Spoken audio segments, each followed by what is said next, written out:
Well, here we are at the start of Stage 6 in Girona with Garmin Slipstream's Dan Martin. Dan, last minute, made the decision not to race the Tour de France.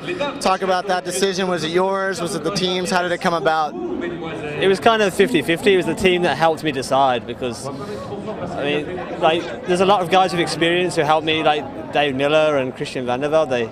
They helped me a lot to make the decision, and Julian Dean was really helpful as well because he just, obviously they know that you need to be absolutely 100% to start the Tour de France, and I was probably at about 95%, and that's like, you can't, that little bit of pain would just, I was riding no problem, but it hurt, so that's, you can't go into it with that in mind, and if I just feel like I was harming the team as well, and sure. So I just wanted to do the best by my teammates, and just hold my hand up and say, yep, I'm out. Yeah, and sorry, a little backstory I should have started with. This is tendonitis in the knee. Can you talk about how long you've had it, when it came about, and what you're doing to treat it?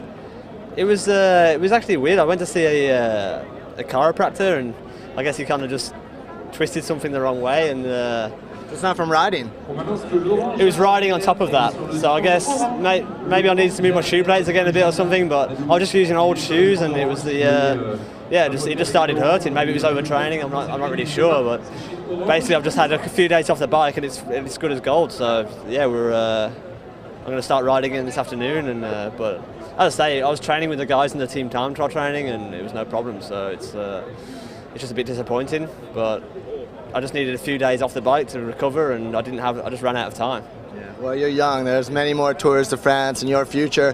Obviously, Garmin Slipstream makes a home, European based here in Girona. You live here, I don't know how many months out of the year. What's it like to see the Tour de France starting in your sort of adopted hometown? Yeah, I actually live here all year round, so it is home, and yeah, it's nice, especially as the sun's come out, and it's incredible to see so many people here. It's just like, we started the Vuelta a Catalunya 2 months ago here, and there was like 10 people on the side of the road, and now it's just the biggest show in the world's just rolled into town, and it's just incredible. It's just, obviously I saw the start in Monaco, and I was there to support the guys there, and but it is special to have it starting from Girona, and this is the first time I felt a bit of sadness that I'm not in the race, because it would be nice to race.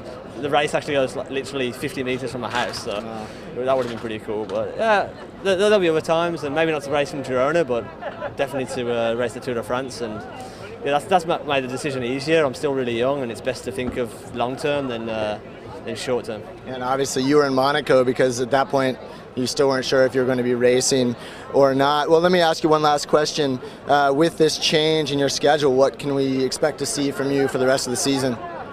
I'm just going to take it easy for a few weeks, just start training back training, and then I'll probably do the Tour of Poland, just the first race back, and then try and hit the Tour of Spain, the Vuelta, with the best form possible, and yeah, try and just race hard every day and just see what happens. I mean, maybe the general will happen, maybe I'll get tired in the third week, but it's actually quite exciting because it means I can go to the Tour of Spain with no pressure and just see what happens in a 3-week tour.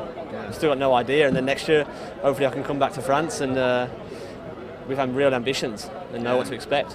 Well, everything happens for a reason, Dan. Thanks for the time. Good luck healing, and we look forward to seeing you in the results. That's exactly the way I look at it. Everything happens for a reason. It's meant to be, and just got to make the most of it. So we'll be good.